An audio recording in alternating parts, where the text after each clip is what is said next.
Hey guys, um, I got one more story for you before you go to sleep. Well, to put you to sleep. That's the goal.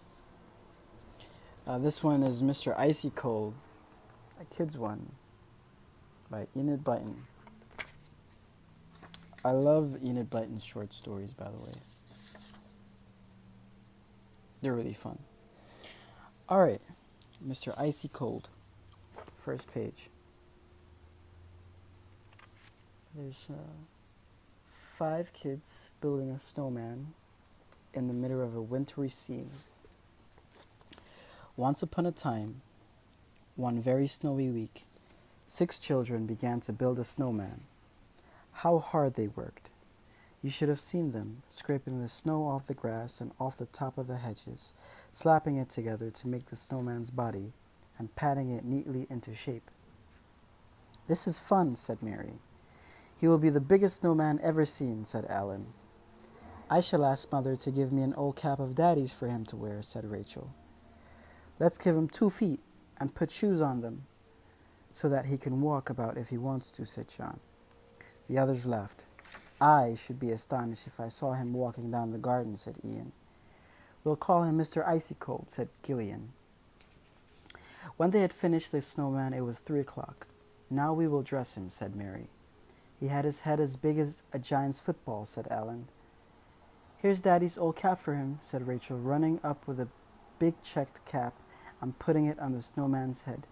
He did look splendid. And here are 2 old shoes belonging to Grandpa, said John, putting them on the snowman's feet.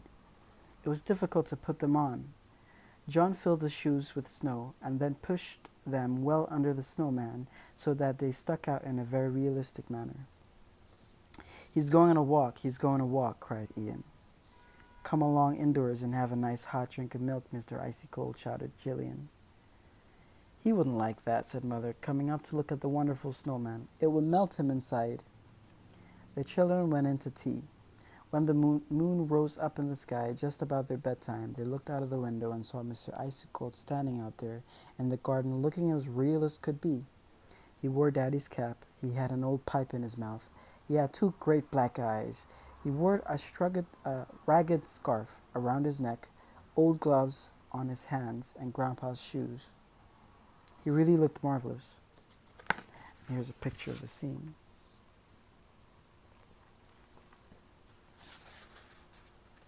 In the middle of the night, a crowd of little snow elves came flying up in their pretty sleigh, drawn by winter moths. When they saw Mr. Icy Cold, they flew down to him at once. Oh, they cried, a great big snowman. What is your name, snowman? These are the snow elves. They're approaching Mr. Icy Cold. That's how they look. What is your name, snowman? I am Mr. Icy Cold, said the snowman in a soft, snowy sort of voice. Come and talk to me. The snow elves told him where they had come from, a land far away to the north, where there was always ice, always frost, always snow.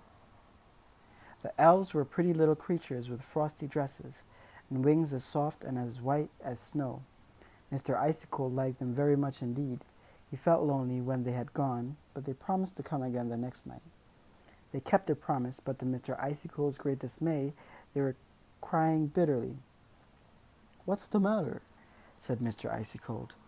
Oh, 2 naughty pixies chased us and broke our pretty sleigh. Look, it's no use now. We can't use it any more. We don't know what to do because when the weather turns warm, we must fly away to our own country of ice and snow.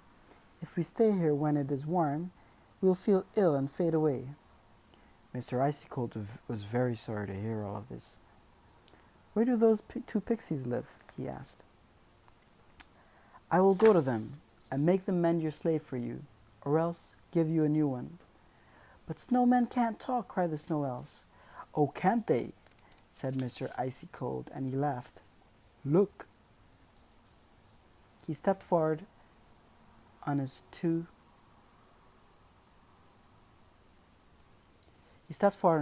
big feet and the elves cried out in surprise, for they'd never seen a snowman walk before. He plodded down the garden and back, his two big shoes leaving footprints behind him. "There you are," he said. "What did I tell you? Now, where do those two naughty pixies live? I'll go and give them the fright of their lives." "Come with us and we'll show you," said the elves, dragging their broken sleigh behind them. They took the snowman down the garden, through the gate at the bottom, and into a field. The field sloped up into a hill, and in the middle of the hill was a little door. "This is where the pixies live," said the elves, half frightened. Mr. Icicle knocked at the door softly. As soon as it was opened by the two pixies, the snowman reached out his big gloved hand and caught hold of them.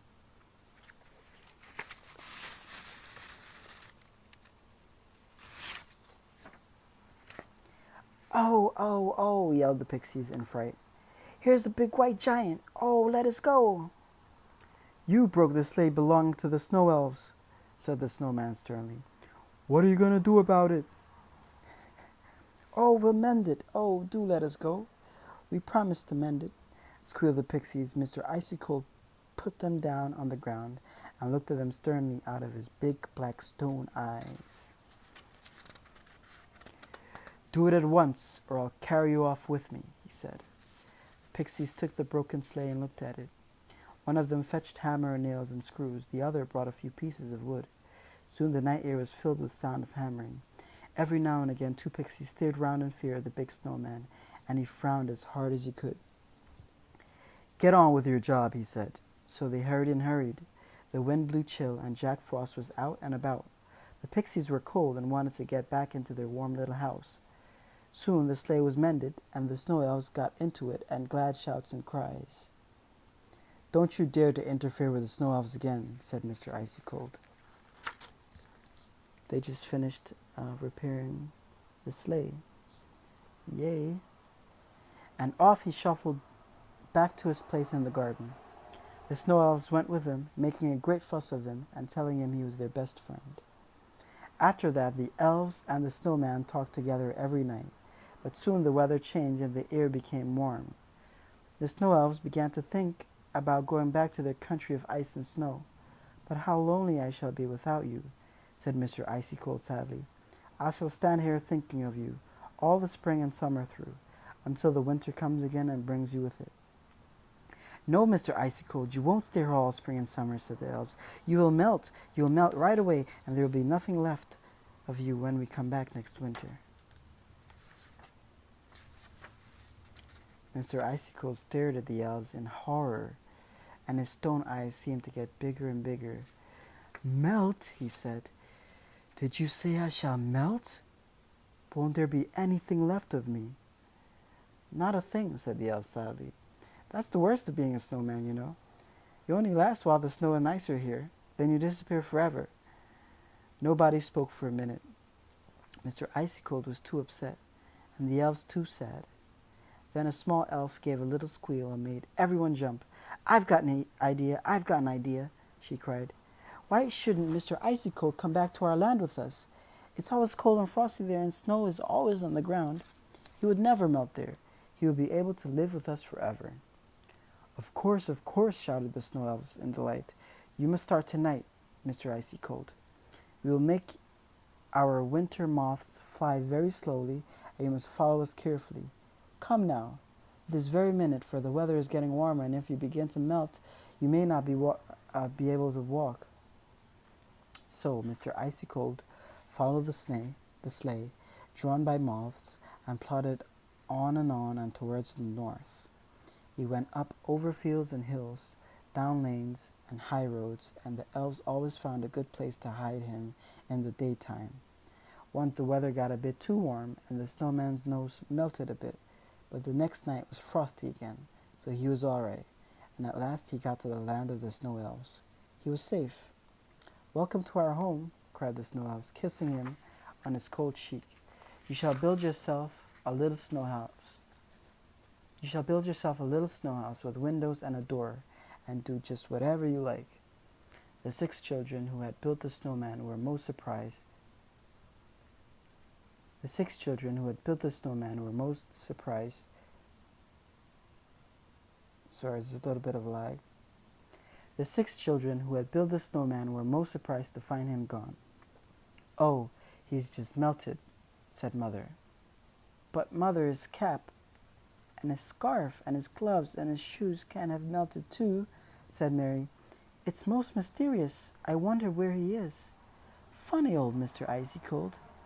He was building himself a little house in the land of the snow elves, as happy as could be, and there he lives to this day, still wearing the same old cap and the same old shoes.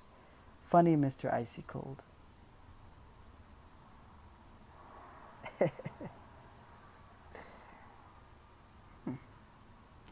Nice little story. Hope you guys enjoyed it. Good night, unless you're sleeping already.